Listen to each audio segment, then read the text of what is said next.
नमस्ते to all of you. आज के सेशन में स्वागत है आपका।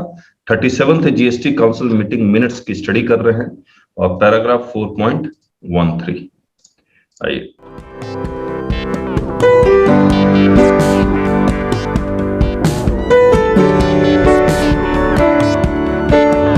हम लोग यहां तक पढ़ चुके थे, अभी यहां पढ़ते हैं। Dr. Amit Mitra, West Bengal, the burden of development had slowly shifted from center to the states.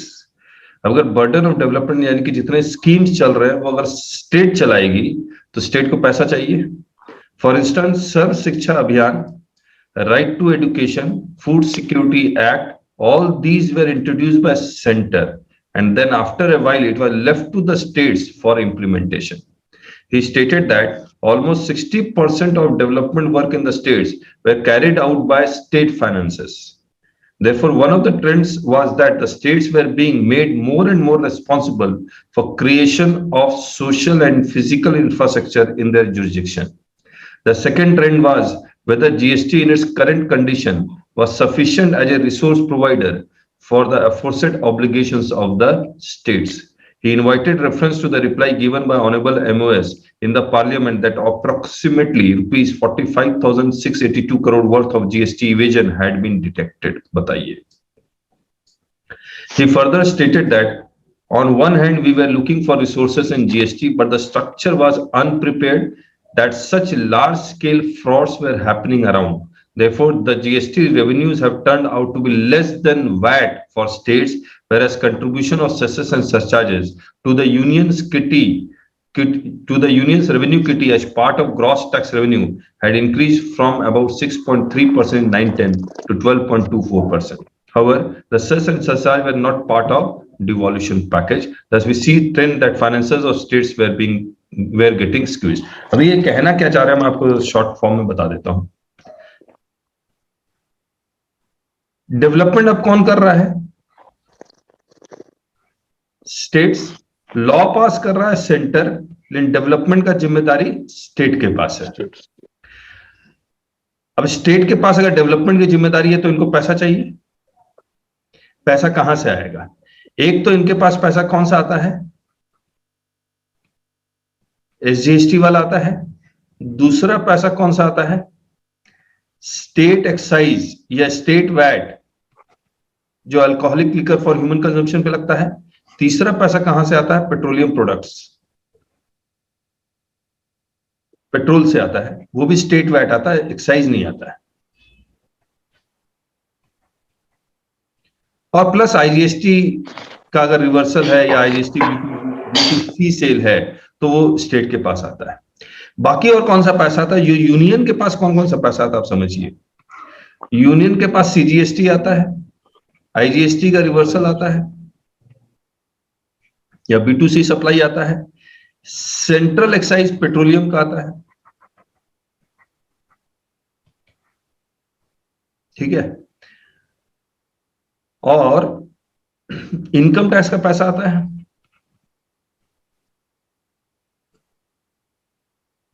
और यूनियन के पास एक और पैसा आता है सेस का और सरचार्ज का।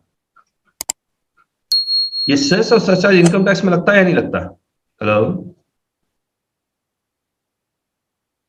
यस नो बोल देंगे। हाँ लगता है, सब लगता है। तो ये सेस और सरचार्ज का पैसा भी गवर्नमेंट के पास आता है। अब यूनियन के पास जो सेस और सरचार्ज का पैसा आया 6.53% बढ़कर 12.24% आएगा। ठीक है। अब यूनियन के पास मान लीजिए 100 रुपए आया तो गवर्नमेंट 42% मान लीजिए बांट देती है स्टेट को। तो ये पैसा भी कहां पर पहुंचा? इसका कुछ पैसा स्टेट के पास पहुंचा, तो स्टेट का ये फाइनेंस है। लेकिन सेस और सरचार्ज ये डिवॉल्यूशन पैकेज का पार्ट नहीं होता है। ये 100% पैसा सेंटर अपने पास रखती है। तो वही स्टेट्स ये कह रही है कि जबकि ये पैसा इंक्रीज हुआ है, यूनियन अपने पास 100% रख ली, कम से कम ये जो 42% डिस्ट्रीब्यूट कर रहे हैं उसमें से और ज्यादा डिस्ट्रीब्यूट कर दीजिए। तो this is might be the case which West Bengal is trying to say. अब आगे He drew reference to the clause 18 of 101st Constitutional Amendment Act, which granted compensation to the states for loss of revenue on account of implementation of GST for a period of 5 years. The constitutional rights there. Therefore, it would require constitutional amendment so as to extend the compensation period by another 2 years. अब हम लोग देख ही चुके हैं 31 March 2026 तक increase हो गया है.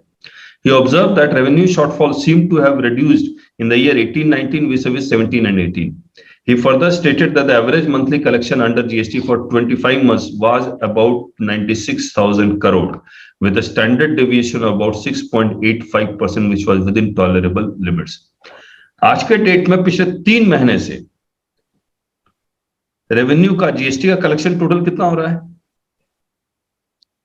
1.5 के करीब, 1.5 करोड़ के आसपास हो रहा है. ये कब से शुरू हुआ ये ट्रेंड? मैं 3 महीने बोल रहा हूं, हो सकता है ज्यादा हो. किसी को कोई आइडिया? चलिए. The Honorable Minister observed that apart from Brazil, Canada and few more countries, nowhere in the world dual GST was administered and collected in a dual manner. For instance, Singapore and some other smaller countries had only one single rate GST.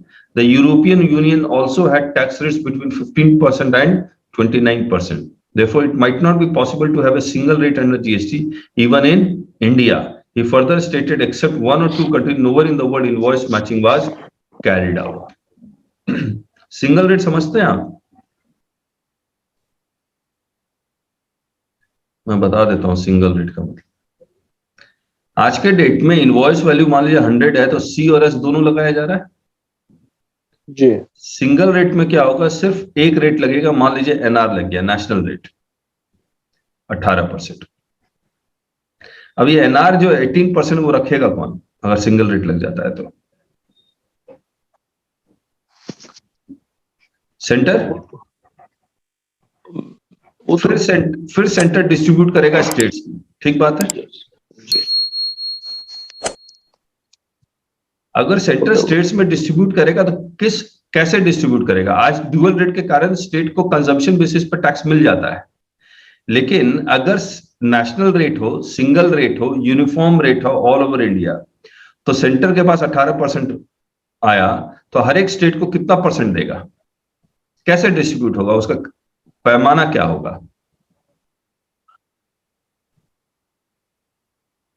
तो मकान मालिक है साहब, जितना चाहे उतना करेंगे. नहीं है, कोई तो क्राइटेरिया तो बनाएंगे ना. अब जो बनाने वाले क्राइटेरिया क्या होगा? देखिए, एक क्राइटेरिया होगा पॉपुलेशन ऑफ द स्टेट्स के बेसिस पे, क्योंकि जितनी ज्यादा पॉपुलेशन उतना ज्यादा डेवलपमेंट के लिए पैसा चाहिए. तो one of the criteria can be the population of the states. बाकी एक दूसरा क्राइटेरिया होगा जितना स्टेट कमाती थी पहले रेवेन्यू के रूप में, उसका कुछ परसेंटेज को इंक्रीज करके, जैसे आज कंपनसेशन सेस फिक्स किया गया वैसे फिक्स कर देंगे. अगर पॉपुलेशन ऑफ स्टेट के बेसिस पे फिक्स करे तो ऑब्वियसली एडवांटेज डिसएडवांटेज तो दोनों ही है. तो ये तो सोशलिज्म का तरीका हो गया. जिस स्टेट ने मेहनत नहीं की उसको भी पॉपुलेशन के बेसिस पे बहुत पैसा मिल जा रहा है. तो इंडिया में ये चीज इंप्लीमेंट होना मुश्किल है. May be down the line कब क्या हो जाए.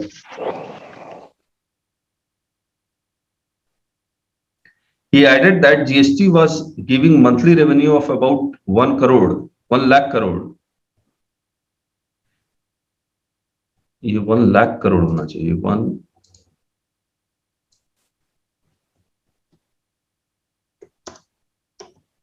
lakh crore. We spoke of big success of the new regime of indirect taxes. Therefore, slight slowdown in economy should not lead us to taking knee-jerk reaction. It was suggested that rationalization should be considered only when there was high buoyancy in tax revenue and the economic conditions were conducive. High buoyancy in tax revenue मतलब मान लीजिए वो check कर लेते economist, अगर 1% tax घटाते हैं तो कितना परसेंट रेवेन्यू गवर्नमेंट को और मिलेगा. That is the high buoyancy in tax revenue.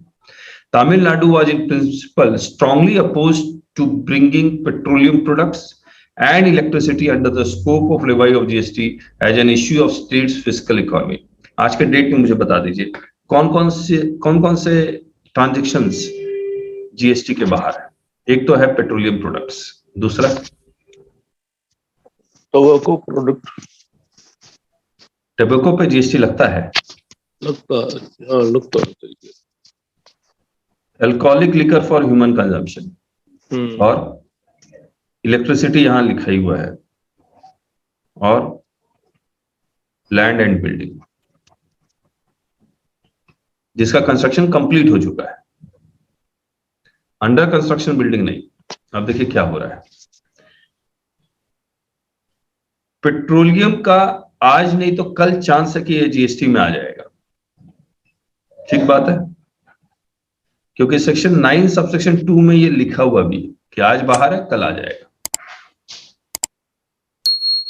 आने से इस पे C+S लगेगा, सामने वाले इंडस्ट्री को क्रेडिट मिलना शुरू हो जाएगा। Alcoholic liquor for human consumption कभी भी जीएसटी के दायरे में नहीं आएगा, क्योंकि कॉन्स्टिट्यूशन ही इसको बाहर कर रहा है जीएसटी से। इलेक्ट्रिसिटी ये आ भी सकता है, लैंड एंड बिल्डिंग ये भी आ सकता है। अभी तो शेड्यूल 3 में इसको बाहर किया गया है, इलेक्ट्रिसिटी को एग्जम्पशन रूट से बाहर किया गया है। तो ये सबसे पहले अगर इनको कोई चीज लेके आनी होगी तो हो सकता है पेट्रोलियम हो, then they can think about land and building, then they can think about electricity. आज लैंड एंड बिल्डिंग के ऊपर 2 तरह के टैक्स लग रहे हैं, एक स्टाम्प ड्यूटी, दूसरा जीएसटी अंडर कंस्ट्रक्शन बिल्डिंग। और अगर ये रियल एस्टेट को जीएसटी के दायरे में लेके आ जाए तो इतना ज्यादा जो कॉम्प्लिकेशन है जीएसटी में वो सारा खत्म हो जाएगा।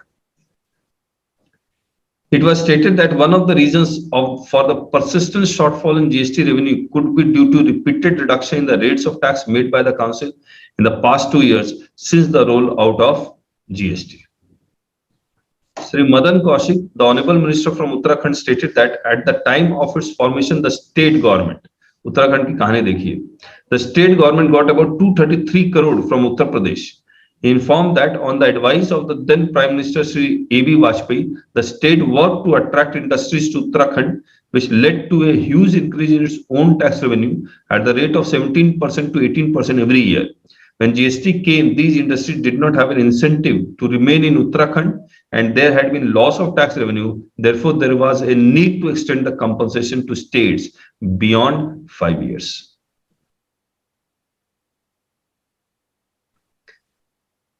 He observed that the revenue deficit grant under Article 275 of the Constitution would depend upon the health of finances of the Union of India. तो आर्टिकल 275 में अगर यूनियन का ही डेफिसिट बढ़ने लगा तो स्टेट को वो पैसा नहीं मिलेगा। तो ये डिस्कशन कंप्लीट। किसी को कुछ कहना है तो बताइए, फिर हम लोग आगे बढ़ेंगे। कोई अपना ओपिनियन देना चाह रहा हो तो चलिए आगे।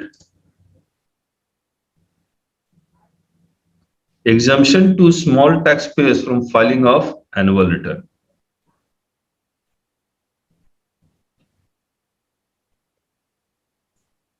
अच्छा एक बात बताइए, मैं हमेशा हर एक फोरम में भी कहता हूं, एनुअल रिटर्न जो जीएसटी 9 है या 9C है, ये अगर आप गलत भर देते हैं, पॉसिबल है मिस्टेक हो सकती है, नोटिस आ जाता है कि सर एज पर दिस आपने रिवर्स किया है या एक्सेस क्रेडिट क्लेम किया है, तो आप क्या कहेंगे?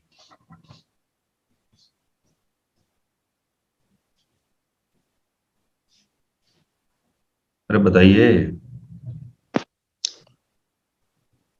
अमेंड तो कर ही नहीं सकते साहब से। क्या चीज है तो अमेंड तो कर ही नहीं सकते, जो है रिकंसाइल करके उसी के हिसाब से। जवाब क्या देंगे? आपने 9C गलत भर दिया, नोटिस आ गया कि आपने जो रिवर्स किया है या फिर एक्सेस क्रेडिट आपने क्लेम कर लिया है। मतलब 3B वर्सेस 9 में फर्क है। 3B में आपने 100 दिखलाया, यहां पर आपने 120 क्लेम कर रहे हैं। तो आपने 20 रुपये एक्सेस क्लेम किया, क्या जवाब देंगे आप? तो पॉसिबल है क्या? लोग नॉट नहीं, गलती हो गई, गलती हो गई, मिस्टेक। आपने 3B में नेट क्रेडिट 100 था, आपने 9 में रिवर्सल दिखला दिया 20 रुपये का, तो आपका क्रेडिट कितना हो गया? 80 हो गया। सर एनुअल स्टेटमेंट तो जस्ट एक इंफॉर्मेशन है, स्टेटमेंट है, पर उसकी कोई, मेरा जहां तक मानना है कि 3B और R1 का ही बेस डिपेंड रहना चाहिए। तो 9 में गलती है, उसके बेसिस पे नोटिस आता है, मेरे पास आया हुआ है। हाँ, क्या मैं जवाब तो ये देंगे? मानूंगा कि उसका इफेक्ट क्या आएगा मुझे पूछिए। इफेक्ट किसमें? हाँ, क्योंकि किसमें जब हम effect? लाइन से कोई चीज क्रेडिट नहीं ले कैश एंड सकते तो cash and liability- credit ledger में कोई इफेक्ट नहीं होगा सर। यस, तो 9 में कैश लेजर में या क्रेडिट लेजर में या लाइबिलिटी लेजर में कोई फर्क नहीं आ रहा है, जी, फिर भी वो नोटिस क्यों दे रहे हैं? सर उनका सिस्टम उनको- जनरेटेड आ जाता है। उनको नहीं, एक मिनट, उनको हम जब लिख के भी भेजते हैं कि भैया सर ये रजिस्ट्रेशन आई, नहीं इसको इफेक्ट किया, नहीं इसको इफेक्ट कर रहा है, नहीं इसको इफेक्ट कर रहा है, why still they are issuing the notice? ये देखिए इस पैराग्राफ में उसका आंसर मिलेगा। हम लोग जब तक ये पैराग्राफ मैंने नहीं पढ़ा था, हम बोले ऑफिसर समझता क्यों नहीं है। जब इस पैराग्राफ को पढ़ा तब लगता है कि गवर्नमेंट सोच क्या रही है। अब एक बात बताइए, इसको पढ़ने से पहले 3B का आज का लेटेस्ट फॉर्मेट क्या है रिवर्सल का? एक है टेम्पोररी रिवर्सल, दूसरा है परमानेंट रिवर्सल। टेम्पोररी। ये जो रिवर्सल है ये गवर्नमेंट का रेवेन्यू है, यस और no? Yes sir.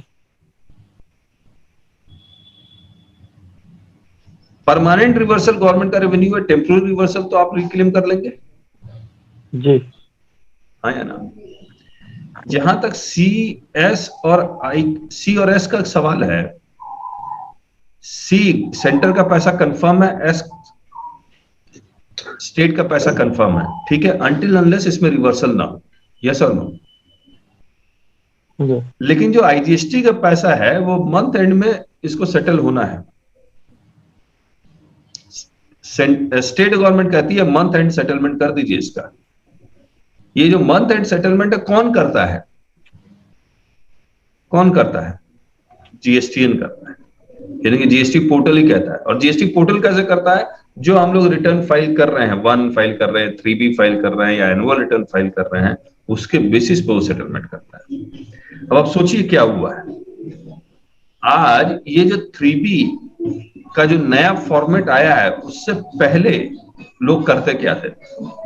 GSTR 2A में मान लीजिए 100 आया, इसमें ब्लॉक क्रेडिट है 20 रुपये का, तो आप कितना क्रेडिट क्लेम करते थे?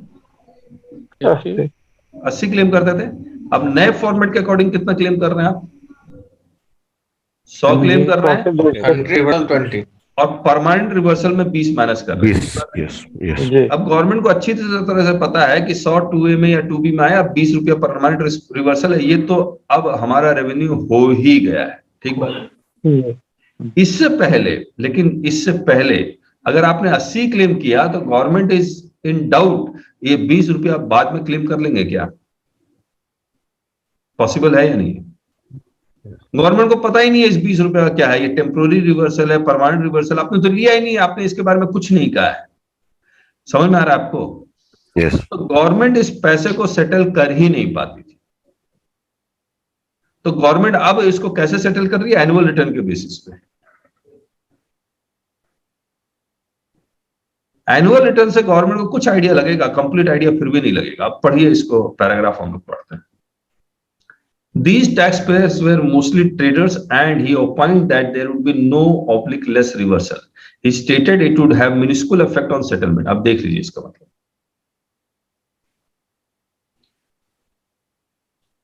तो उन्होंने तो एक लाइन लिखी, लेकिन मैंने आपको एक्सप्लेन कर दिया कि क्या कहना चाह रहे हैं। He further stated that IGST settlement was linked to only those taxpayers with annual return where they were not entitled for credit, but they had not shown their reversals in the monthly return. The Honorable Minister from Delhi accepted the explanation view of the ground reality and very little impact on settlement. तो ये मान के चल गया कि up to 2 crore, अब इन्होंने up to 2 crore का क्या किया? एनुअल रिटर्न फाइल करने की जरूरत ही नहीं है। Hello, yes. अब ये जो अप टू 2 करोड़ वाले हैं, इन्होंने 3B कैसे भरा होगा, आप सोच के देखिए। इनका सेटलमेंट, इनका मान लीजिए 100 करोड़ है, ये तो एक गवर्नमेंट के पास एक ऐसे फंड में चला जाएगा जिसका सेटलमेंट कभी नहीं हो पाएगा। यस और नो? यस। तो यही कहानी है कि वो एनुअल रिटर्न के बेसिस पे आपको नोटिस भेज देते हैं। अब जब आप जवाब देंगे तो ऑब्वियसली आप इसको तो जानते होंगे, लेकिन इसके बारे में आपको नोटिस में लिखना कुछ नहीं है कि सर कि आप डिपार्टमेंट को आप लिख रहे हैं कि yes you are asking the right questions. No, this is not sir. I mean इस पर जीएसटी एनुअल स्टेटमेंट में जो हम अलग अलग देते हैं ना कि ब्लॉक क्रेडिट में हमारा कि आप पे कितना दिया में आईटी थी, वो सब चीज स्पेसिफाइड हो जाता है। हाँ, उसी के बेसिस पे सेटलमेंट होगा सर, उसी पर सेटलमेंट। ठीक है। अब एनुअल रिटर्न का आपको नोटिस आ जाता है सर 3B और 9 में कोई फर्क है जरा एक्सप्लेन कीजिए। हम सर क्या एक्सप्लेन करें, इसका बता दीजिए आपको, और एक्सप्लेनेशन चाहते क्यों आप पूछेंगे या नहीं पूछेंगे कि हम लोग खुद ब खुद बोलेंगे नहीं सर आपने ठीक एक्सप्लेनेशन पूछ रहे हैं, तो ऐसा मत कीजिएगा। आप यही कहिए कि sir it doesn't, GST 9 does not affect credit ledger और लायबिलिटी रजिस्टर। बड़ा इंपॉर्टेंट लाइन थी ये। Chhattisgarh stated that annual return were the aggregation of monthly or quarterly returns filed by the taxpayers. So in his view, देखिए ये line मैंने हम seminar में और आपके साथ लाइव वेबिनार में भी कहा है कि एनुअल रिटर्न होता क्या है भाई। It is a consolidation of GST 1 and 3B, जिससे ज्यादा तो कुछ नहीं है ना।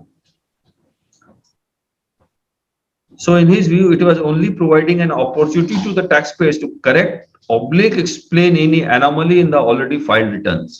He wondered if the council was doing away with these returns, then what was the way out through which these corrections could be carried out by the taxpayers. He also suggested that filing of these returns could be made optional for taxpayers.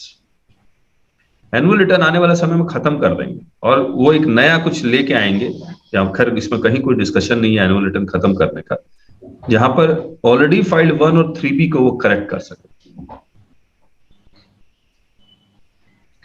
Issues pertaining to the interpretation of Section 10 of the IGST Act 2017। मैं इसको वैसे IGST के हम लोग live class शुरू करने वाले हैं, मे भी 1 अप्रैल को शुरू करेंगे, तो उसको ज्वाइन जरूर से कीजिएगा, वहां पर बहुत डिटेल डिस्कशन होगी। लेकिन मैं आपसे कुछ जानना चाह रहा हूँ इसी सेक्शन 10 से रिलेटेड। यूपी और दिल्ली का बॉर्डर, दिल्ली में बड़े बड़े ज्वेलरी के स्टोर्स हैं, तो यूपी हरियाणा के लोग क्या करते हैं, यहां आके ज्वेलरी खरीदते हैं और फिर हरियाणा ले जाते हैं, यूपी ले जाते हैं। ठीक बात है? बताइए place of supply. Delhi sir, Delhi होगा। दिल्ली होगा, बाकी लोग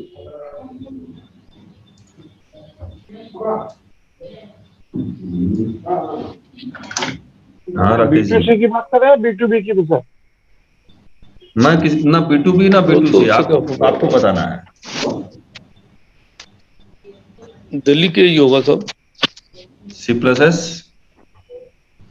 जी। अच्छा एक बात बताइए, यूपी वाला दिल्ली आया, 2 लाख रुपए की ज्वेलरी खरीदता है, ये अपना इनवॉइस काटता है और यूपी का एड्रेस लिख देता है इसमें अपने इनवॉइस में। अब सर इनवॉइस पे प्लेस ऑफ सप्लाई के अकॉर्डिंग टैक्स कैलकुलेट कर लेंगे ना, यूपी हो जाएगा सर। एड्रेस के अकॉर्डिंग टैक्स कैलकुलेट नहीं करेंगे सर। एड्रेस के अकॉर्डिंग टैक्स कैलकुलेट नहीं करेंगे, प्लेस ऑफ सप्लाई सिलेक्ट करते हैं ना सॉफ्टवेयर में, तो टैक्स कैलकुलेट कर लेता है। नहीं, मैं इनवॉइस, मैं आप फिर से पूछ रहा हूँ, इनवॉइस में अगर आप दिल्ली वाला यूपी का एड्रेस डाल देता है अच्छा पहले कॉमन IGST सेंस बोलते हैं, एक बार पहले कॉमन सेंस की बात करते हैं, जीएसटी की बात ही नहीं करते। यूपी का बंदा दिल्ली आके ज्वेलरी खरीदता है, प्लेस ऑफ सप्लाई क्या होना चाहिए? डेस्टिनेशन स्टेट होगा sir. Consuming state UP. UP होना चाहिए ना, यूपी का सिटीजन। एक मिनट, बहुत आराम से समझिए। यूपी का बंदा यूपी में रहता है, खाता पीता, यूपी गवर्नमेंट उसको सपोर्ट कर रही है, तो उसका टैक्स किसको मिलना चाहिए? वो इंडिया में किसी भी कोने में जाके खरीदारी करे, उसका टैक्स, क्योंकि बेसिकली वो पैसा यूपी वाला कहां से पैसा कमाया है? यूपी से कमाया है, तो उसका टैक्स मिलना किसको चाहिए? यूपी को ही मिलना चाहिए, इसमें कोई डाउट नहीं होना चाहिए आपके पास। ये जनरल है, कॉमन सेंस है, और लॉ भी इसी कॉमन सेंस को अप्लाई करता है। हमने कई बार आपके साथ डिस्कस किया रूल 46 में कि इनवॉइस के ऊपर एड्रेस लिखना कंपलसरी हो जाएगा अगर द इनवॉइस वैल्यू एक्सीड्स 50,000।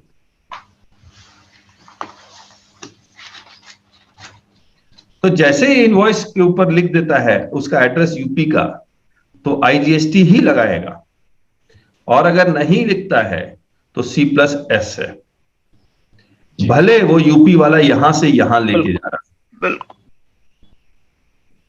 हाँ बोलिए, कोई कुछ कहना चाह रहा था?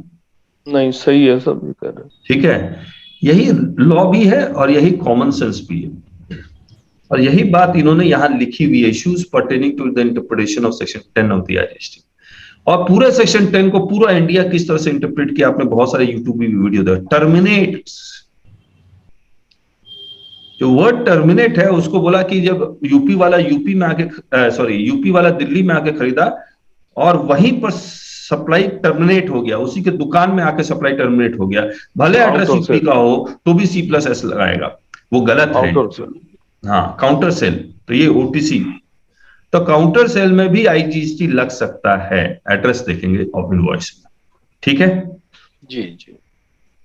He stated that the issue was regarding the supply of goods that were purchased over the counter in one state and thereafter transported to another state by the recipient only. He informed that the issue relates to the interpretation of place of supply. Proposes to clarify that when goods are supplied on OTC basis but supply involves further movement of goods which is arranged by the recipient, the expression movement of goods terminates means the place where the movement of goods terminates when the goods reach the place of registration of the recipient or to the address that has been declared in the tax invoice, as the case may be. It was accordingly proposed to clarify that the place of supply in case of such supply, इसके लिए circular भी निकाला इन्होंने, that is where the recipient is registered or the address declared in the tax invoice in a state other than this. अब मैं इसको ज्यादा पढ़ नहीं रहा हूं, ठीक है।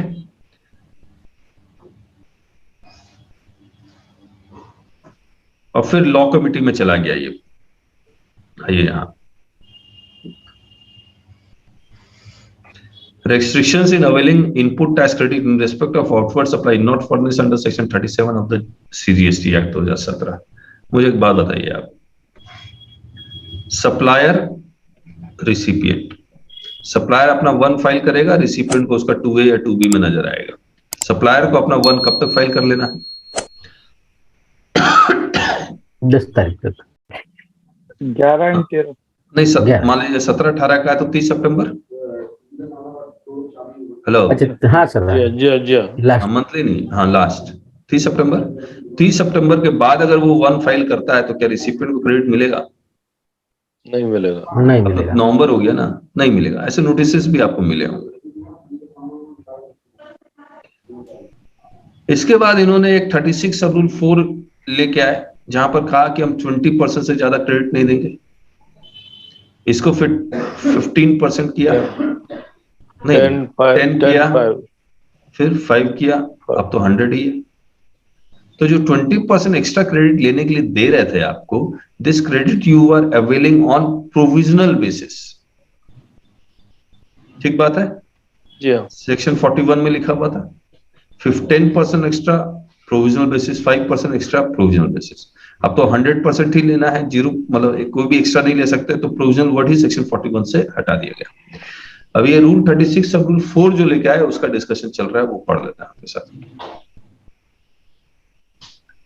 The co-convener of the law committee introduced the agenda and stated that there was a large gap in filing of Form 1 and 3B, which resulted in huge unmatched credits. In absence of matching, the taxpayer availed ITC in 3B on self-assessment basis without any restrictions or in relation with the ITC reflected in 2A, with a view to impose reasonable restriction. To encourage suppliers to file 1, the law committee recommended that ITC allowed to a registered taxpayer in respect of those invoices, the details of which have not been uploaded by the supplier as required this, which is not reflected in 2A, shall not exceed 20% of the eligible credit available in respect of invoices and deliverables. अब मुझे एक बात बताइए यहाँ पर,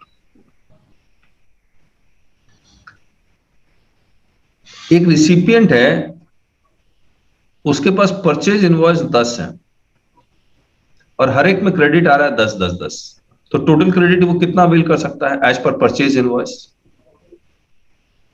100। इसके supplier ने, मान लीजिए एक ही सप्लायर सिर्फ 8 इनवॉइसेस अपलोड किया, नहीं 2 इनवॉइस है, ऐसे 2 सप्लायर, S1 S2। इसके पास 1 से 5 है, इसके पास 6 से 10 है। सप्लायर 1 ने सारे इनवॉइसेस, अच्छा ऐसा करते हैं, 1 से 9 इसके पास है, इसके पास 10 है सिर्फ। सप्लायर 1 ने 30 सितंबर से पहले सारे इनवॉइसेस अपलोड कर दिए, 1 भी फाइल कर दिया, ठीक बात है। तो इसके पास 2A में कितना नजर आ रहा है? 90। हाँ, ये कितना क्रेडिट क्लेम कर सकता है? हाँ, मतलब सेक्शन 36 कोर के हिसाब से हाँ, 20% का अगर लॉ क्लॉज है तो 100% पूरा 100 क्लेम कर लेगा। जी, है ना, 20% निकालेगा इसका तो 108 होता है, लेकिन 100 से ज्यादा क्लेम नहीं कर सकता परचेज इनवॉइस से ज्यादा। उसने 3B में, प्लीज बैकग्राउंड की आवाज म्यूट कर लीजिए।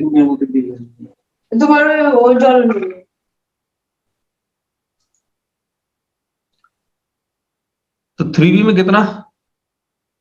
100 क्लेम कर लिया, यानी कि रूल 36 सब रूल 4 लगा के 20% एक्स्ट्रा और 3B में 100 क्लेम कर लिया, ठीक है। अब ये जो सप्लाई 2 है, इसका जिसमें 10 रुपए का आपका क्रेडिट है, उसने अपना 1 कभी फाइल ही नहीं किया, और किया तो 3B 30 सितंबर का जो विंडो है उसके बाद किया। अब मुझे एक बात बताइए, are you eligible to avail the credit of 100? No, only up to 90। अच्छा, राकेश जी तो मना कर रहे हैं, बाकी लोग? फाल्के जी नमस्ते, वेलकम। नमस्ते सर, नमस्ते। हाँ बताइए फाल्के जी। नहीं कर सकते ऐसा। नहीं कर सकते सर, ओनली 90। अच्छा, ये तो तो खाली प्रोविजनल दिया है ना सर। सर सेक्शन 16(2) के हिसाब से क्लेम कर सकते हैं ना सर? रूल 36 सब रूल किसके हिसाब से? नहीं, 16(2) 36(2) से तो पूरा ले सकते हैं सर। पूरा ले सकता है ना सर, इनवॉइस है ना उसके पास? हाँ, इनवॉइस है तो ले सकता है ना सर क्लेम। ओके, बाकी देखिए, मेरा जो मानना है, आपको क्रेडिट तभी मिलेगा when the condition of section 16 is satisfied. Yes, ठीक है। अब इस सप्लाई 2 के बारे में सोचिए, जिसने GSTF 1 में ही अपलोड ही नहीं किया, और किया तो B2C में भी डाल सकता है, कोई ठीक नहीं, लेकिन उसका इनवॉइस नहीं आया। बस 16 सबसेक्शन 2 का जो पहला कंडीशन है, आपके पास इनवॉइस होना चाहिए, इनवॉइस है। दूसरा कंडीशन है, यू हैव रिसीव्ड गुड्स और सर्विसेज, और both you have received goods और सर्विसेज। सी में है कि supplier has paid the taxes, supplier has paid taxes, और डी में लिखा हुआ है कि रिसिपिएंट 3B में क्लेम कर लेगा, ठीक बात है। ये वाला क्लॉज अगर सेटिस्फाइड है तो कैन यू क्लेम और नॉट? यस सर, ये वाला क्लॉज सी। अब मुझे बताइए सप्लाई 2 के बारे में। मैंने प्रोविजनल बेसिस पे क्लेम किया हुआ, अब नोटिस आ जाता है कि भैया कि ये 2A में नहीं आ रहा, या रिवर्सल करो, क्या क्या क्या पॉइंट लिखेंगे? मेरा भी मानना 100 क्लेम कर सकता है। सर पहले मैं यदि चेक करूँ, सर चेक करूंगा, यदि सर टैक्स पे कर दिया supplier ने। आप क्यों चेक करेंगे? एक मिनट संजय जी, आप क्यों चेक करेंगे? आपका काम है ये? नहीं सर, प्रूव करना है ना मुझे कंडीशन सब फुलफिल करने के लिए। अरे तो ठीक है, लेकिन ये कंप्लाई हुआ या नहीं हुआ? Is recipient responsible for the conduct of the suppliers? नहीं, बिल्कुल नहीं। तो फिर आप क्यों चेक करना चाह रहे हैं? आपने ए, बी और डी के कंडीशन को सेटिस्फाई कर ले, सी के कंडीशन को ऑफिसर चेक कर लेगा। थ्योरी ऑफ इम्पॉसिबिलिटी है ये। सप्लायर का बैकडेट में रजिस्ट्रेशन कैंसिल हो गया, आप क्रेडिट आज भी मना कर रहे हैं क्योंकि आप कहते हैं वो फेक इनवॉइस है, you have not received goods और सर्विसेज फॉर बोथ। तो ये सब कंडीशन कंप्लाई करना रिसिपिएंट का काम थोड़ी है। रिसिपिएंट के पास जो जो पॉइंट्स थे या रिसिपिएंट जो कंडीशन को सेटिस्फाई कर सकता था वो सारे कंडीशन को सेटिस्फाई किए। रिसिपिएंट ने बैंक से पेमेंट कर दिया सप्लायर को, अब सप्लायर उसका भुगतान करे ना करे, how the recipient is responsible? Contract terminates as soon as the goods and services are received. आ रहा है समझ में?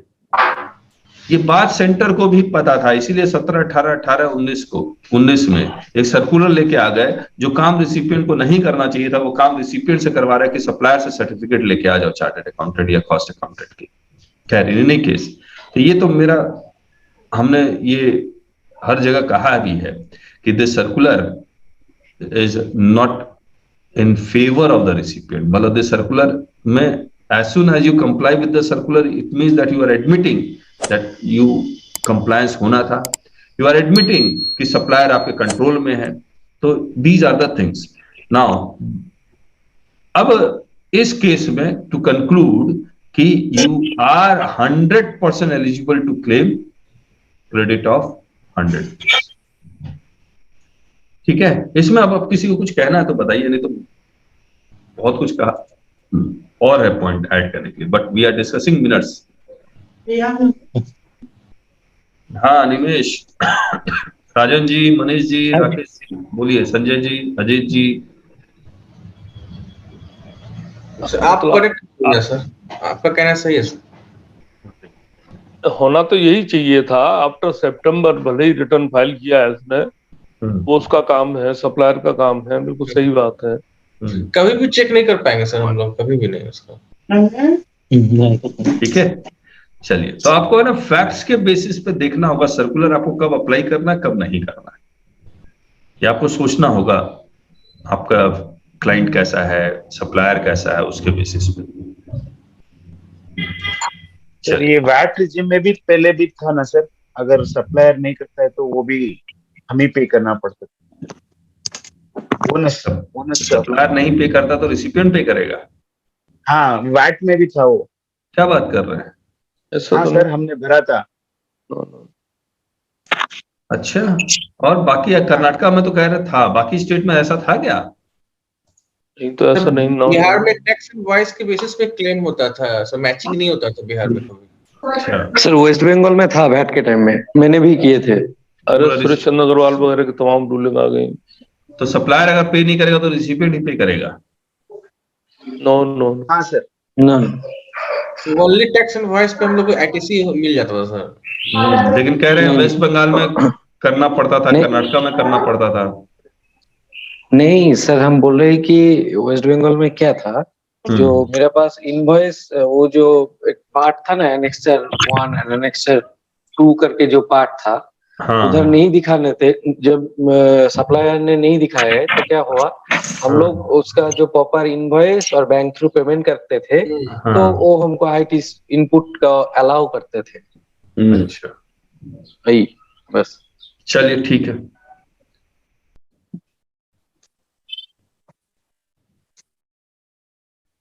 सर एक केस है एक अपना, ये इसके बाद डिस्कस करें केस को? जी। ठीक।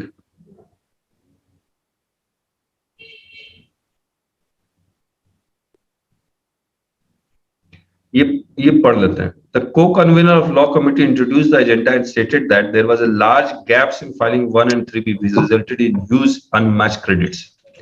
In absence of matching, taxpayer availed ITC in 3B on self-assessment basis without any restriction or in relation with ITC reflected in 2A with a view to impose reasonable restriction to encourage suppliers to file GST year 1. मतलब restriction recipient को लगेगा, supplier encourage होगा, supplier क्यों encourage होगा क्योंकि recipient supplier को बोलेगा भैया तुम फाइल नहीं करोगे तो क्रेडिट मिलेगा नहीं, इसलिए फाइल करवाएगा.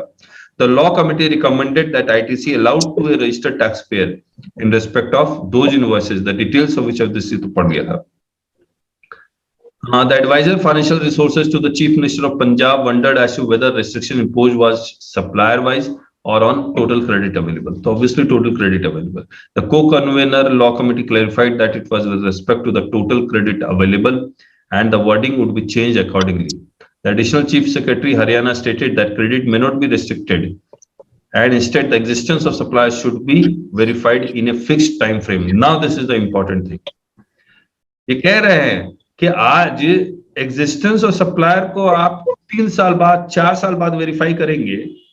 मैंने 17-18 में किसी सप्लायर से गुड्स और सर्विसेज खरीदा, 19-20 में वो गायब हो जाए तो मेरा 17-18 का भी क्रेडिट वो रिवर्स करते हैं. मैं आपको एक केस बताता हूं, दुर्गापुर का केस है, कल ही आया था मेरे पास, वेस्ट बंगाल. सप्लायर रिसिपिएंट 17-18 का क्रेडिट, इस सप्लायर ने इसको कुछ सप्लाई किया 17-18 में और मान लीजिए वो 100 रुपया था. इस सप्लायर का रजिस्ट्रेशन 1 जून 2018 को कैंसिल हो गया और इनका केस है मार्च 2018 का. इस सप्लायर के यहाँ रेड हो गई. अब रेड हो गई तो ये पता लगा ये सप्लायर ही फेक है. और दूसरा इसका रजिस्ट्रेशन कैंसिल्ड है विद इफेक्ट फ्रॉम 1 जून 2018. और किसने कैंसिल किया? डिपार्टमेंट कैंसिल नहीं कर रहा है. इसने कैंसिल कौन कर रहा है? ये खुद ही अप्लाई कर रहा है ऑन एप्लीकेशन. ठीक है. अब मुझे एक बात बताइए, रेट का तो मुझे पता नहीं है हुई या नहीं हुई, ये फैक्ट में नहीं था. ओन एप्लीकेशन से इसने रजिस्ट्रेशन अप्लाई किया, इसका रजिस्ट्रेशन कैंसिल हुआ 1 जून 2018 से. इसने इससे माल खरीदा, गुड्स और सर्विसेज और रिसिपिएंट, और इसको क्रेडिट है 100 रुपया. बताइए, और नोटिस आ गया. क्या है नोटिस में कि ये फेक इनवॉइस के बेसिस पर आपने क्रेडिट क्लेम किया है. क्या जवाब देंगे? तो मतलब पंजीकृत था जो हमने खरीदा था, बाकी हमें कौन सपने आ रहे हैं. तो हम तो कहेंगे 16Q की कंडीशन फुलफिल करते हुए हमने सब चीज दिया और प्रॉपर जेन्युइन क्लेम क्रेडिट किया. ये सब दे रहा है, बैंक स्टेटमेंट ये सब दे रहा है, सब कुछ दे रहा है, लेकिन एक पॉइंट है, ये बोल रहा है कि प्रूव कीजिए कि आपको गुड्स और सर्विसेज मिला है. तो वो तो सर रिसीव बेसिस पे उससे पता चल जाएगा सर. जो गुड्स नहीं, सबसे पहले बताइए गुड्स और सर्विसेज मिला, इसका प्रूफ आप क्या देंगे? ट्रांसपोर्टिंग चालान और ई इनवॉइस, सॉरी ई इनवॉइस नहीं, ई-वे बिल. ई-वे बिल 17-18 में था नहीं, तो ट्रांसपोर्टिंग चालान तो था. तो इसके चार्टर्ड अकाउंटेंट ने ये बिल्टी उल्टी दे दी किसी ट्रांसपोर्टर की, और वो ट्रांसपोर्टर के यहाँ पहुंच गए, बोले ट्रांसपोर्टर एग्जिस्ट ही नहीं करता. लेकिन मेरा पॉइंट ये नहीं है. मेरा पॉइंट ये है कि मैं दूंगा क्यों गुड्स और सर्विसेज, मुझे मिला या नहीं मिला. गुड्स और सर्विसेज रिसीव का मतलब क्या होता है? मैंने एडमिट किया कि मैंने रिसीव किया. गुड्स और सर्विसेज रिसीव का मतलब आपके कंट्रोल में आ गया. फिजिकल रिसीव का मतलब थोड़ी होता है. आ रहा है समझ में? B2C भी हो सकती है, मेरा कंट्रोल में आ गया तो खैर उसने दे के ही गलती की, कोई बात नहीं. 1 मिनट. दूसरी बात, अगर फेक इनवॉइस का केस है तो इसका रजिस्ट्रेशन तो 1 जुलाई 2017 से कैंसिल होना चाहिए था. 1 जून 2018 से कैसे कैंसिल हो रहा है? नहीं, जुलाई 17 तो सर यूरिडिक्शन यहाँ पे उसने सेल्फ डिक्लेयर नहीं करा. हाँ जी, जुलाई 17 से तो यूरिडिक्शन अक्सर करता है ना उसका रजिस्ट्रेशन कैंसिल. यहाँ तो उन्होंने जो था ही नहीं तो सुमोटो भी तो कर सकते हैं. नहीं, इसने खुद अप्लाई करके रजिस्ट्रेशन कैंसिल करवाया. सुनिए ना, इसने खुद अप्लाई करके रजिस्ट्रेशन कैंसिल करवाया 1 जून 2018 से. ठीक है, इसके बाद शायद रेड उड हुई होगी, तब इनको पता लगा होगा. ये सब केसेस है. चलिए इसका जवाब बनाएंगे, आएगा तब देखेंगे, अभी तो डिस्कशन ही हुआ है. तो मतलब कहने का मतलब लॉ को ठीक से अप्लाई कीजिए. लॉ जब अप्लाई एग्जीक्यूट होता है तो एविडेंस के आधार पे होता है, और मैंने देखा है most of the people to get the case settled fast, वो खुद ब खुद सारा एविडेंस देने लगते हैं, तो उसको अवॉइड कीजिए। सर अब तो जजमेंट भी आ गया ना इस टॉपिक पे, संचिता कुंडू वाला, क्या कि यदि जब से जज वो कैंसिल किया जाता है उसका रजिस्ट्रेशन, उससे पहले उसकी जितनी भी इनवॉइसेज है उसका प्रॉपर आईपीसी मिलेगा। उसका जजमेंट की कॉपी भेज देंगे आप? मैं भेज दूंगा। ठीक है। Haryana stated that credit may not be restricted. Instead, the existence of the supply should be verified in a fixed time frame. ये खुद कह रहा है, इसको इम्पोर्टेंट है, इसका फोटो तो खींच लीजिए आप। हरियाणा कह रहा है फिक्स टाइम फ्रेम में एग्जिस्टेंस ऑफ सप्लायर को वेरीफाई कीजिए। He added that if the decision was in favor of the proposal, then it was acceptable to him. Bihar stated that by this proposal, the genuine taxpayers who were availing ITC on the basis of 3B were being encouraged to file 1. Odisha suggested that there should be a check in GST system where a registered taxpayer should not be allowed to file 1 unless he or she had filed 3B in previous month, और ये आ भी गया है। E-way bill for movement of gold। अब ये E-way bill for movement of gold, Kerala ये कह रहा है कि प्री जीएसटी रिजीम में मुझे 650 करोड़ रुपए का रेवेन्यू मिलता था, जीएसटी रिजीम में मुझे गोल्ड से 300 करोड़ का रुपए का रेवेन्यू मिल रहा है। इसका मतलब there is a gap, substantial leakage in gold and question was how to plug it. और ये ई-वे बिल के बारे में पूरा वेस्ट बंगाल ये सब डिस्कस कर रहा है।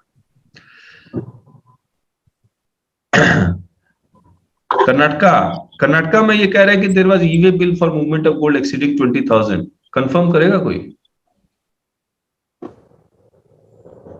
सर एक सर्कुलर आई थी ना ई-वे बिल के लिए गोल्ड रिगार्डिंग, इंटीमेटेड ज्वेलरी के लिए शुरू किया है। इन कर्नाटका में क्या ई-वे बिल था गोल्ड के लिए? सर गोल्ड के लिए नहीं, ऐसे नहीं था, एनी गुड्स। अच्छा एनी गुड्स, उसमें गोल्ड भी आ गया। चलिए, Madhya Pradesh suggested that there should be no e-way bill in intra state movement of these goods, whereas for interstate movement the threshold limit for e-way bill requirement could be raised to 5 lakh। Gold पे ये कह रहे हैं। चलिए, proposal for amendment to CGST rules।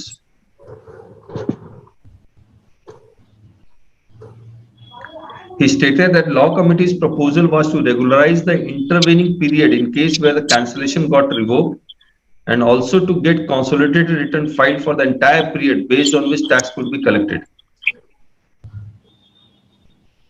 आवाज आ रही है किसके यहाँ, अजीब सी।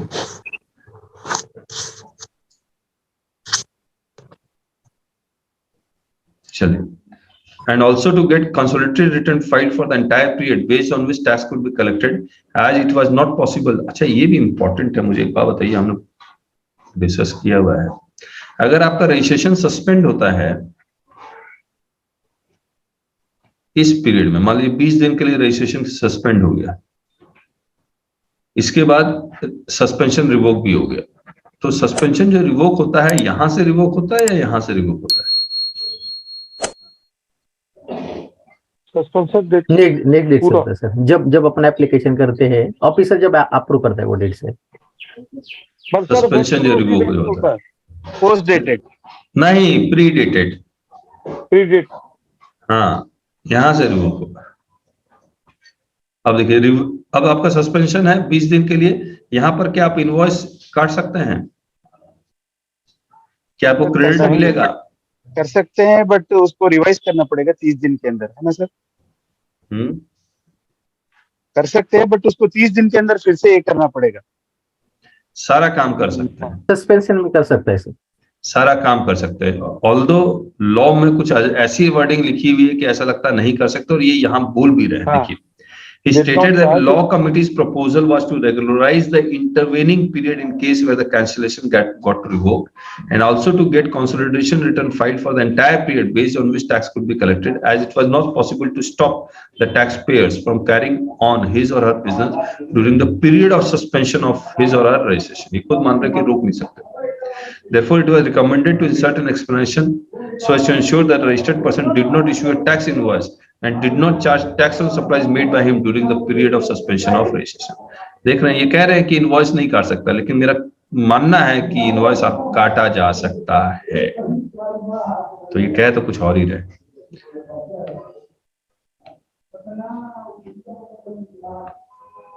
सर इसमें मैं एक ऐड करना चाहूंगा. हाँ बोलिए ना जी. मेरा एक केस आया अभी फिलहाल, सस्पेंशन कैंसल्ड है अभी फिलहाल. उसको कोई और प्रोफेशनल हैंडल कर रहे थे, मेरे पास आया है. मैं आपका बुक रेफर किया डे बिफोर यस्टरडे, उसमें पूरा सेक्शन रूल्स एक ही जगह मिल गया, तो इसी मैं परसों पढ़ रहा था. तो मुझे बहुत इफेक्टिव लगा sir. Thank you. Welcome Ajit ji. चलिए ऐसे ऐसी थोड़ी थोड़ी बातें आप बताते रहिए कि किताब में आपको क्या मिला.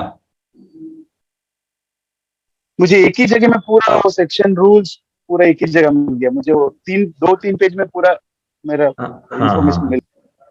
और ढूंढना आसान हो गया. रूल 21A में आप तुरंत पहुंच गए, पूरी किताब पेज नहीं उलटने पड़े आपको. हाँ सर, हाँ सर. अच्छा, यहाँ पर वो रेट्स डिस्कस कर रहे हैं, इसीलिए मैंने येलो नहीं किया.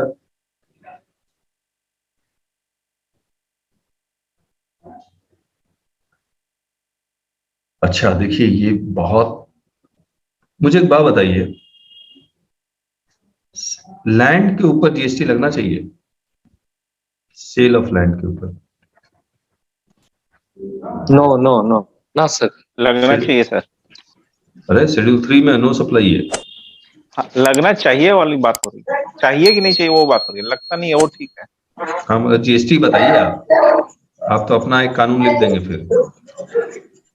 तो लैंड के ऊपर, तो आज के डेट में लैंड के ऊपर, सप्लाई ऑफ लैंड के ऊपर नो सप्लाई इसलिए नहीं लगता. कौन सा टैक्स लगता है और कौन सी गवर्नमेंट लगाती है? लेकिन बैकग्राउंड में कुछ आवाज आ रही है, प्लीज म्यूट कर लिया कीजिए.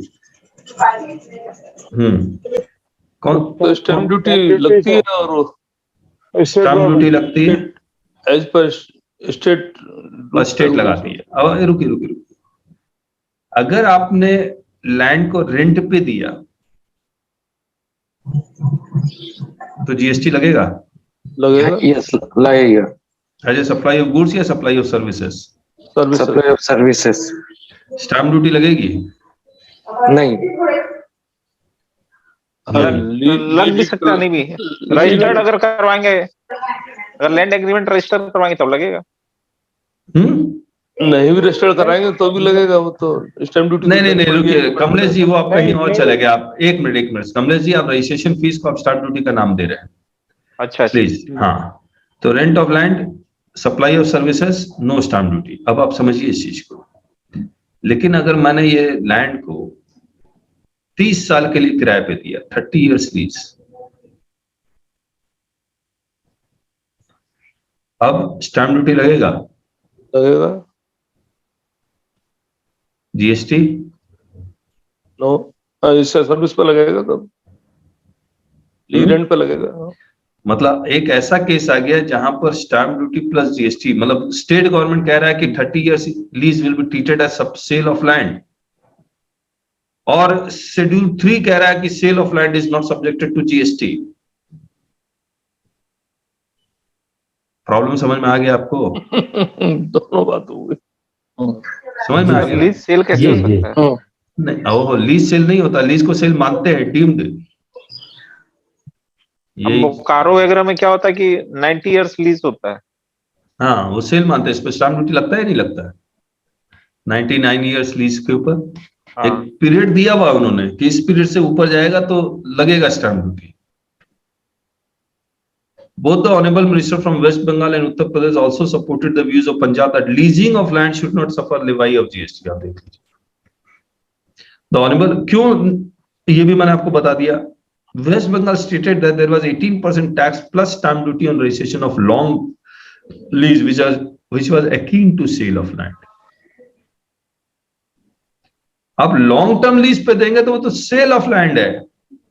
Thus the new industry had to face double taxation on same set of transaction. Hence it would be better if a decision was taken to avoid double taxation on this issue. आप देखिएगा long term lease, industrial land को long term lease पे लेंगे तो उस पे exemption है. He further stated that private sector was building big industrial parks where they were bringing investors, but they were reluctant to move forward due to double taxation. Further, if there could be double taxation avoidance between two nations, दो nation में, दो country में अगर double taxation avoid हो सकता तो दो state में क्यों नहीं हो सकता, सेंटर और स्टेट में क्यों नहीं हो सकता? Then why it could not be sorted out between center and states? Therefore, proposed that council could consider exempting the double taxation of long-term lease of land in format where the state could not utilize the land and give it on lease on partnership with private sector in industrial park kind of format instead of sending it back to group of investors. If land was leased for a long term by state PSU such as Punjab Industrial Development Corporation or similar body, then GST would not be applicable as it was already exempted. Further, Punjab had taken one of the arguments behind seeking exemption from the long-term lease of land on the grounds that exemption had been granted to International Financial Service Center in Gujarat, which may also be extended to long-term leasing for the industrial purpose. However, IFSC in Gujarat, being the only international financial services hub in India, did not draw any parallel with the exemption to the long-term leasing of land from tax, and this argument might be separated and kept aside. Madhya Pradesh also agreed to the Punjab's views and stated that in Madhya Pradesh also efforts were being made to encourage tourism industry to develop in Madhya Pradesh. PSU might be formed, hence issue of long-term leasing of land for developing hotel and tourism facilities should also be taken up by a group of ministers. The Honorable Minister from Punjab thanked the Council for its assurance and decision to refer the matter to a group of ministers on real estate. आज के date में मुझे एक बात बताइए, सिर्फ long term lease on industrial land पे ही एग्जम्पशन है, in long term lease of land to for development of residential project उस पे एग्जम्पशन है या नहीं?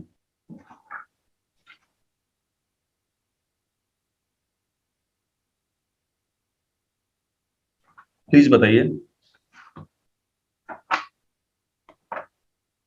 उस पर तो रिवर्स चार्ज लगा दिया इन्होंने. हेलो, टीडीआर से सर रिवर्स. हाँ, टीडीआर, यस यस.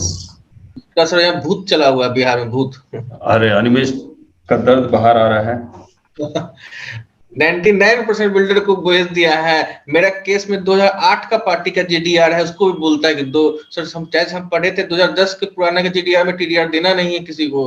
और 2008 का केस वो खोल कैसे रहा है? 5 साल से ज्यादा पुराना केस तो खोल नहीं सकता है.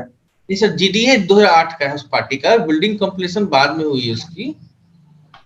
नहीं, टीडीआर का ट्रांजैक्शन कब हुआ है?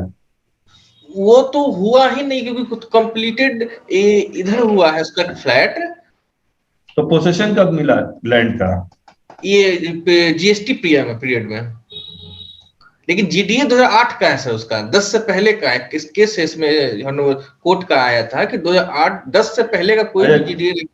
ठीक है, दिखलाना केस. ऐसे फैक्ट्स पूरा ठीक से नहीं पता लगता ना. तो ये देखिए, पेज 307 में पढ़ रहा हूँ. सलामी for long term lease of at least 3 years, upfront amount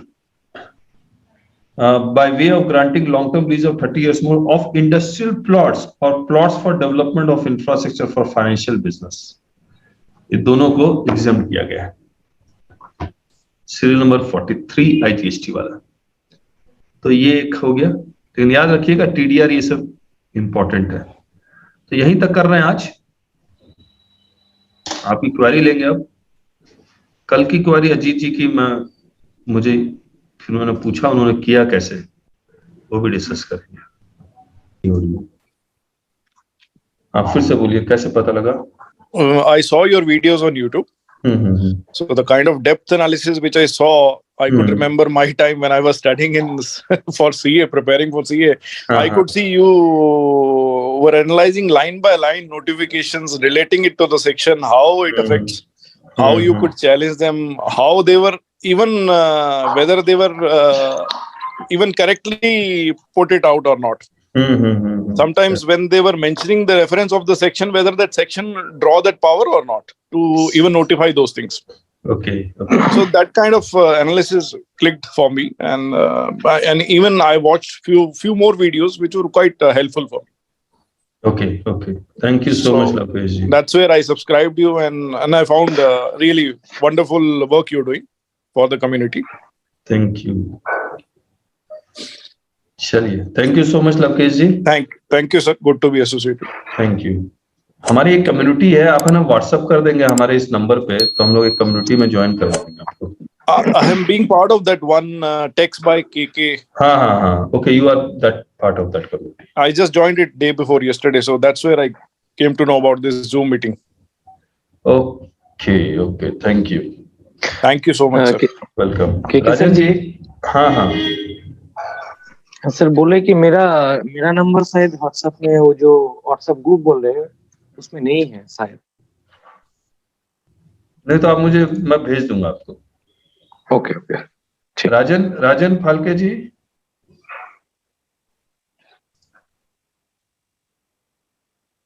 hello. हाँ राजन जी, अपने बारे में थोड़ा सा बता दीजिए. हाँ, मैं गोवा से हूँ सर. हाँ. हम हेलो. हाँ, यस राजन जी आ गए. Thank you so much. हाँ, प्रैक्टिस करता हूँ सर इधर गोवा में. हाँ. इनडायरेक्ट टैक्स डायरेक्ट में. सर आपके बारे में पता चला मुझे यूट्यूब से.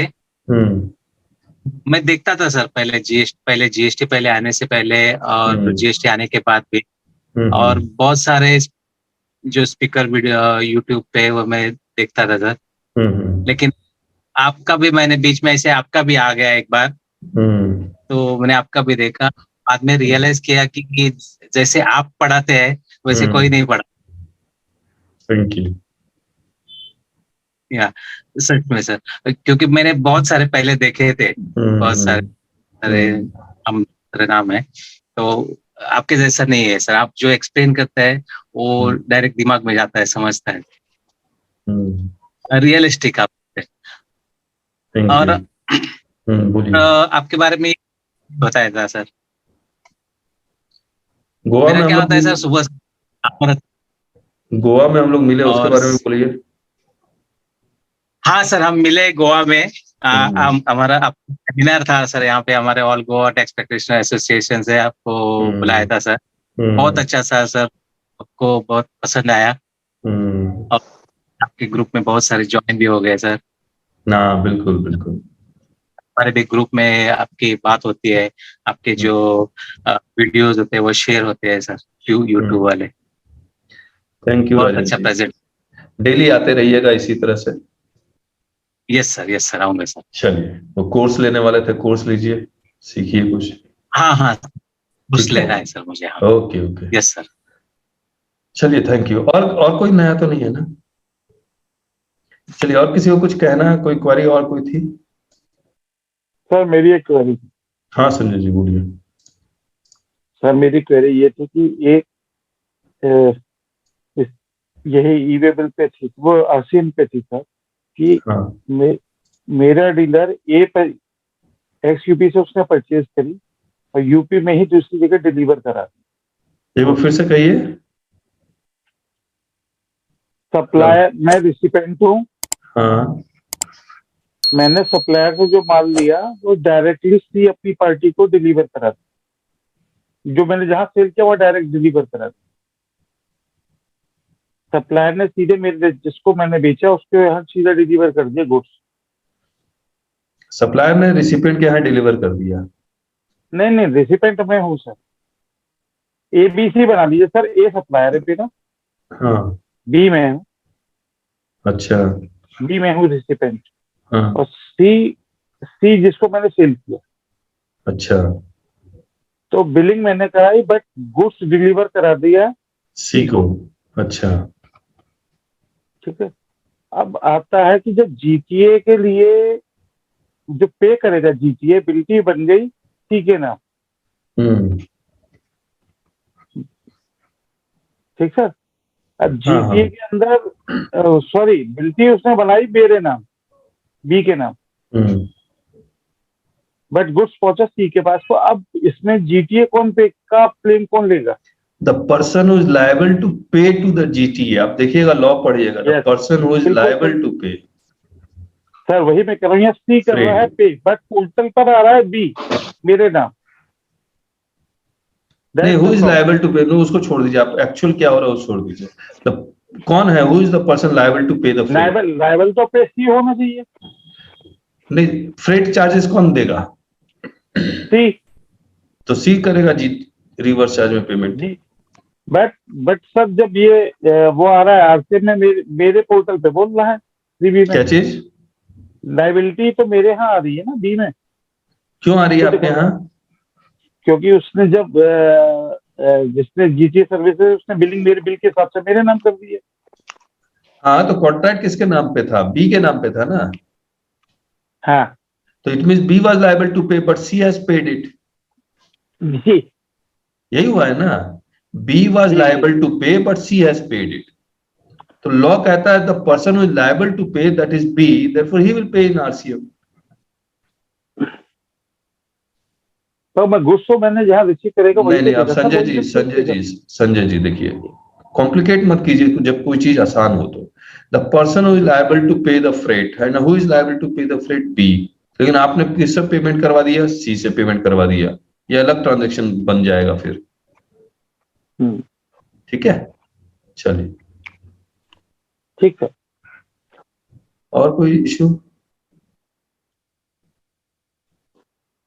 ट्रांजिट सेल में सर, हेलो। हाँ, अनिमेश मैं राकेश बोल रहा हूँ सर। हाँ, राकेश जी बोलिए। ट्रांजिट सेल की बात हो रही थी। हाँ, रास्ते में मूवमेंट के दौरान ही ऑर्डर मिला और मैंने तीसरी पार्टी को माल की सप्लाई देनी चाहिए। हाँ, तो क्या वो सप्लाई जो रेसिपिएंट तीसरा वाला है, हाँ, वो ईवे बिल जनरेट करके क्या डिलीवरी ले सकता है रास्ते में? नहीं, बनेगा कैसे वो ईवे बिल? राकेश जी मैं समझ गया, बीच रास्ते में है, वो बनेगा कैसे ईवे बिल, ये बता दीजिए। रेसिपिएंट तो वो खुद है ही, और अब बात आएगी कि पोर्टल में कैसे बनेगा, थ्योरी तो हमने बहुत डिस्कस, वो वाला वीडियो देखिए फिर हम लोग डिस्कस करेंगे, बड़ा मजा आएगा। मैं भी भूल गया उसमें कंटेंट क्या क्या था। जी चल, वीडियो देख के उसके बाद बात। हाँ, ठीक, ओके सर, थैंक यू। चलिए फिर। हाँ बोलिए। प्रीतम बोल रहे थे सर। हाँ प्रीतम जी। हाँ सर, बोल रहे कि मेरा वो जो फाइल कल तो हो गए, वो फाइल अपील फाइल हो गए, उस और 3 नोटिसेस था, तो उसके रिगार्डिंग कब बैठेंगे सर? आपको कॉल 11 बजे कॉल कीजिए, एक बार देख लेता हूँ क्या इशू है। ठीक। सर एक क्यूरी थी सर इसी रिगार्डिंग। जैसे मैंने बोला, मेरे क्लाइंट वो महाराष्ट्र में रजिस्टर्ड है, लेकिन वो सारा परचेज आईजीएसटी गुजरात से करते हैं। एक मिनट लिखना पड़ेगा, कॉम्प्लिकेटेड लग रहा है।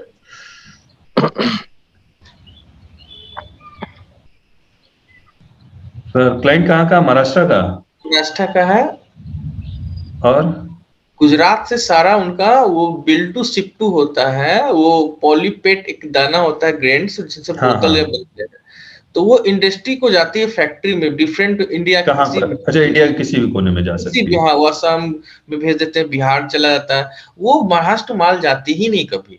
अच्छा, 100% आईजीएसटी परचेज है, 100% आईजीएसटी सेल, तो ऐसा कर सकते हैं। उनको डिपार्टमेंट से नोटिस भी एवरी ईयर की आ चुकी है स्क्रूटनी के लिए सीजीएसटी से।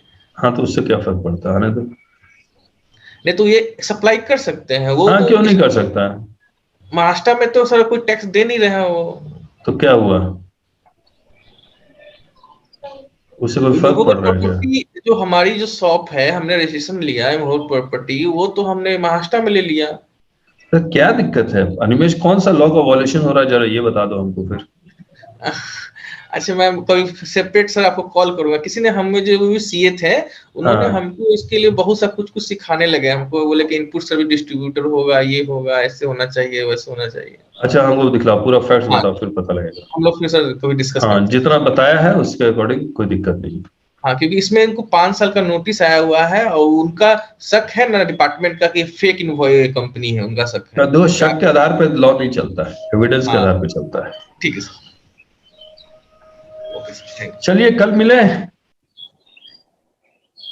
कल क्लास है ना सर? हाँ कल क्लास है। ठीक ठीक ठीक।